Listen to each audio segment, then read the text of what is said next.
अब दीपावली के दिन आ रहे हैं, देखिएगा जैन परंपरा के हिसाब से आराधनाएं करनी हो तो सबसे अच्छे दिन कौन से हैं? सबसे अच्छे दिन कौन से हैं? चालू दिनों में भी यदि कभी जाप चालू करना होता है तो आपने अपने शौक,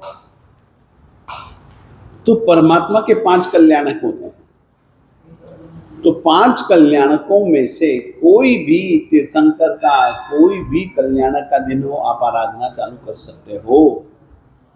जिस भगवान की आराधना करनी है उस भगवान का कोई कल्याणक मिल जाए तो वो ज्यादा अच्छा। विशेष करके दीक्षा, केवल ज्ञान और निर्वाण कल्याणक का इस विषय में ज्यादा महत्व माना जाता है। हो गया? आज भी कल्याणक है, संतनाथ जी का केवल ज्ञान कल्याणक है। हाँ, कर सकते हो। यानी कि अब ये जो दिन है ना, वैसे भी बहुत महत्व है, और इन दिनों में जितनी आराधना में रहोगे उतना अच्छा। उसके लिए कुछ पढ़ने के लिए चाहिए, कुछ मंत्र वगैरह आएंगे ना, आप लोगों को मिलेंगे, देखिएगा। अरहम उनकी अरिहंत अवस्था का द्योतक है, पारंगत उनकी सिद्ध अवस्था का द्योतक है, तो वो भी आपको मंत्र ऋषभ जी को मैं कह दूंगा या मैं लिखवा दूंगा, उसमें तो कुछ है नहीं। और भक्तामर के लिए तो मैं आप लोगों को कहना चाहूंगा, आप लोग यहाँ आकर के जैसे अपन लोग करते हैं ना, इकट्ठे आओ बहुत अच्छा, नहीं तो आप अलग अलग आकर के भी गिनना। और इन दिनों में एक श्लोक की आराधना, देखिए लक्ष्मी के लिए मैंने आप लोगों को श्लोक दे दिया है, श्री संपादिनी। जहां तक मेरा ख्याल है, निर्धूम वर्तिरपवर्जित तैलपूरः कृत्स्नम जगत्त्रयमिदं प्रकटीकरोषि गम्यो न जातु मरुतां चलिता चलानाम दीपो परस्त्वमसि नाथ जगत प्रकाश। जिंदगी है, अपनी आशाएं नहीं रही, प्रकाश चाहिए अपने को, तो ये परमात्मा अपरह दीपः, कोई अलग क्वालिटी का दीपक है। जगत प्रकाश, हमारी अंदर की दुनिया को प्रकाश से भर देने वाला। तो एक तो ये श्लोक हैं, कुछ लक्ष्मी से संबंधित श्लोक हैं, ये तो सब ठीक है, परंतु विशेष करके मैं तुमको एक श्लोक कहना चाहूंगा, ज्यादा से ज्यादा जिसकी आराधना इन दिनों में आप लोगों को करनी चाहिए, और वह श्री संपादिनी विद्या जैसा ही एक श्लोक है, और उसका जो यंत्र भी है उसमें लक्ष्मी माता है, और लक्ष्मी माता के नीचे, क्योंकि देखिएगा आप लोगों को एक बात बताता हूं, एक बात, आज चलो बात चली तो मैं बताता हूं। ये यंत्र है, ये देखिए, ये 4 दिशाएं, ये हमारे अंदर से हम बंद कर लेते हैं, इनमें अंक लिखते हैं, उसके ऊपर श्री लक्ष्मी देवी जी विराजमान है, ये नवनिधियां हैं।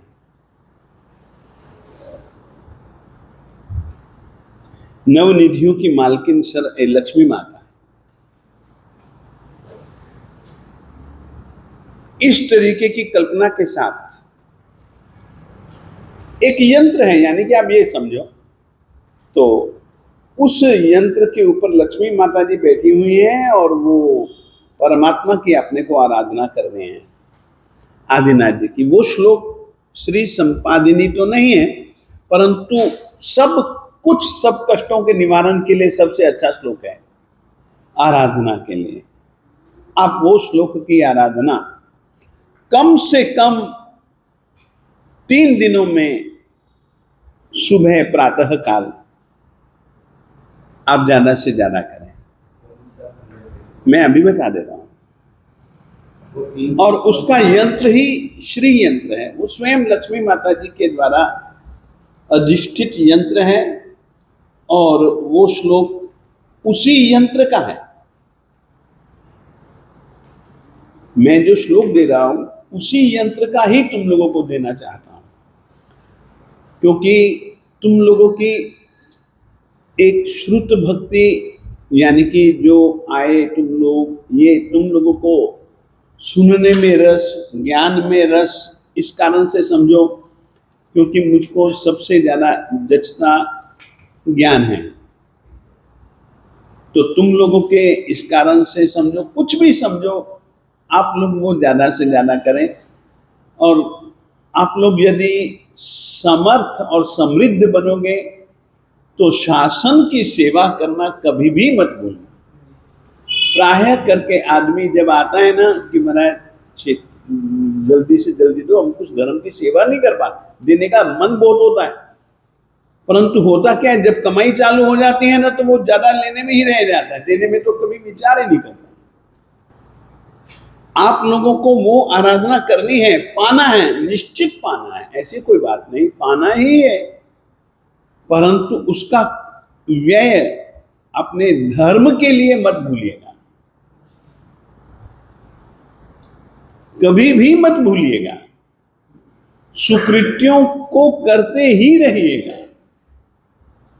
और श्लोक में कई बार आप लोगों को कह भी चुका हूं, दे भी चुका हूं, वो श्लोक और कोई नहीं है, तुभ्यं नमः त्रिभुवनार्ति हराय नाथ, तुभ्यं नमः क्षितितलामलभूषणाय, तुभ्यं नमस्त्रिजगतः परमेश्वराय, तुभ्यं नमो दीनभवोदधिशोषणाय। ये श्लोक की आराधना अवश्य में करते रहा करो। 3 दिन ज्यादा करना मत, 13, 14 अमावस्या, त्रयोदशी, धनतेरस, चतुर्दशी। कृपा करो तो दिवाली का दिन कौन सा है? दिवाली का दिन 38 के 1 है। ये मैं तुमको बतला दूं, चलो। सभी लोगों में अपने जैन फैमिली में मैं आपको आज नहीं बतला पाया तो कल या परसों तक तो मैं बतला दूंगा, क्योंकि मुझको खुद के लिए पता करना, क्योंकि मैं भी तो बैठूंगा ना जाप में। अब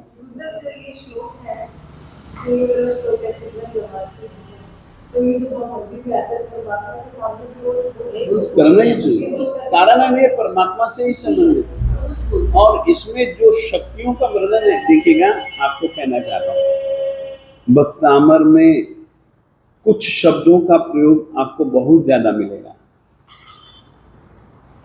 कुछ शब्दों का प्रयोग आपको बहुत कम मिलेगा। अक्षरों का, अ से लेकर के ह तक के अक्षरों में कुछ अक्षरों का प्रयोग आपको बहुत ज्यादा मिलेगा। तो ये क्या होता है, हर एक वर्ण का देवी देवता होता है। अ का ये है, आ का ये है, ई का ये है, ई का ये है, ऊ का ये है, प का ये है, ब का ये है। एक मेरी किताब छप चुकी है, सूर्य सहस्त्र नाम, सूर्य के 1000 नाम, 1008 से ज्यादा नाम उन्होंने दिए हैं। अकबर हर रोज उस किताब को पढ़ा करता था।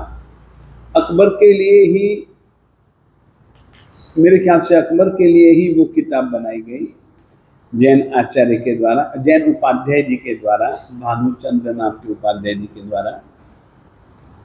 उसके साथ में मैंने, मुझको मिल गए तो मैंने एकाक्षर कोश दिए हैं। तो एक एक अक्षर का कौन कौन सा देवी देवता मालिक है, उसमें मैंने दिया है या नहीं दिया है मुझको कुछ याद नहीं, मगर किताब मेरे नाम पर है, संशोधक धर्म धुरंधर के नाम पर है। तो ये यानी कि एक, इसमें वर्ण मात्रिकाओं का जिस ढंग से उन्होंने प्रयोग किया है ना, वो अद्भुत प्रयोग किया है, वो अपने आप में मंत्र बन रहा है। तो आप लोगों को इन दिनों में यहां आकर के,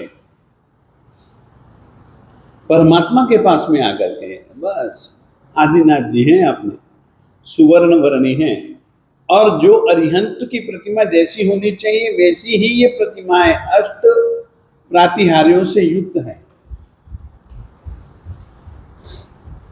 तो अतः आप लोगों को यहाँ आना, वो सब करना, ये सब ध्यान, कम से कम जितनी ज्यादा से ज्यादा, जितना ज्यादा से ज्यादा गिन सको, हो सके तो इनकी आंखों में देखो या इनके श्रीवत्स पर देख करके पढ़ो। कम से कम 27 बार तो करेगा। हाँ, कम से कम इतनी तो संख्या है ये। तो सवेरे तो बोलते हुए कीजिए आप। अरे यार, तुम तो समर्थ आदमी हो, तुम तो लाओ परमात्मा के सामने पीले फूल अर्पित करो। पीला फूल लक्ष्मी का है, लक्ष्मी का आकर्षण पीले फूल से होता है। आप कीजिए। पीला फूल तो ऐसे गहना नहीं, अरे यार पीले कई फूल मिलते हैं, गुलाब का भी पीला फूल होता है। ज्ञान बांटना, ज्ञान का प्रचार करना। परमात्मा जैसे परमात्मा अपने सिद्धांतों के, जहां कहीं पर भी जाते हैं अपने सिद्धांतों की ही प्रवृत्ति देते थे। तो अपन लोगों को उस काम में जुड़ना है। हाँ, मैं दूसरा कोई विषय अधिकतर पसंद नहीं करता हूँ, बस मालिक के वचन और मालिक की भक्ति मुझको ज्यादा पसंद है।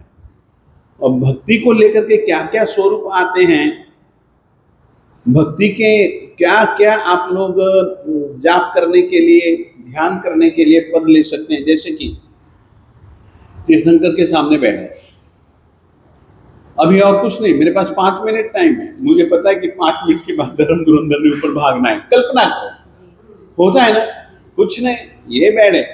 तिष्ठयरा में पश्यन्तु, तिष्ठयरा में पश्यन्तु, तिष्ठयरा में पश्यन्तु, तिष्ठयरा में पश्यन्तु। देखिए, बिल्कुल आपका ये पेट बिल्कुल छाती से चिपकेगा। मैं करता नहीं हूँ, देखिए मेरे कई पद हैं, मैं कई पदों का ध्यान करवाता हूँ, खुद करता हूँ। दिशा सिद्धा सिद्धि मम दिशन्तु, मंगलम मंगलम मंगलम मंगलम मंगलम मंगलम मंगलम मंगलम। बहुत मस्ती से करता हूँ। दिशाऊ में संयमे नंदिम, दिशाऊ में संयमे नंदिम, दिशाऊ में संयमे नंदिम, दिशाऊ में संयमे नंदिम। मुझको संयम में आनंद दो।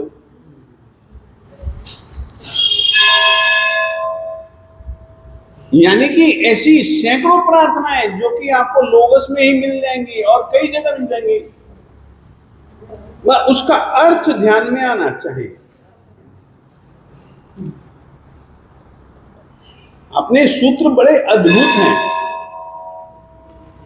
मुझको विजय समुद्र सूरी जी महाराज साहेब जी की कृपा से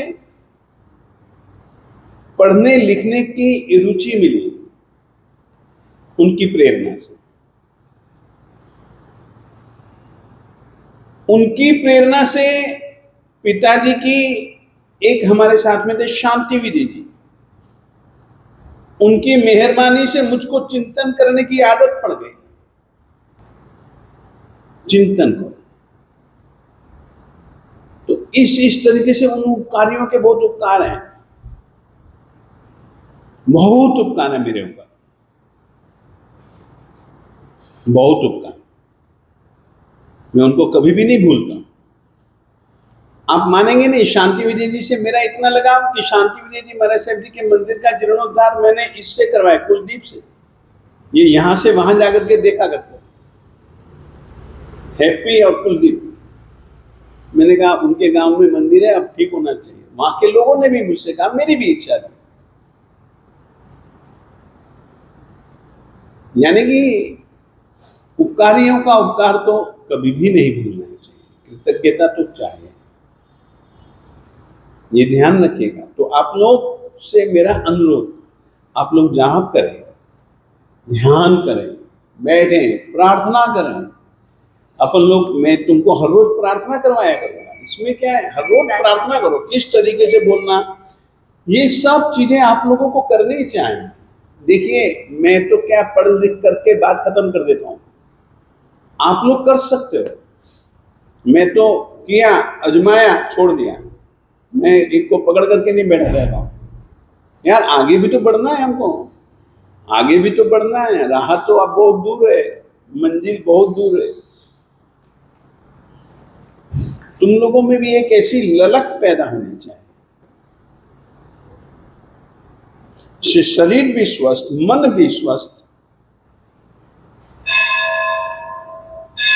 ये एक इस तरीके की राहें हैं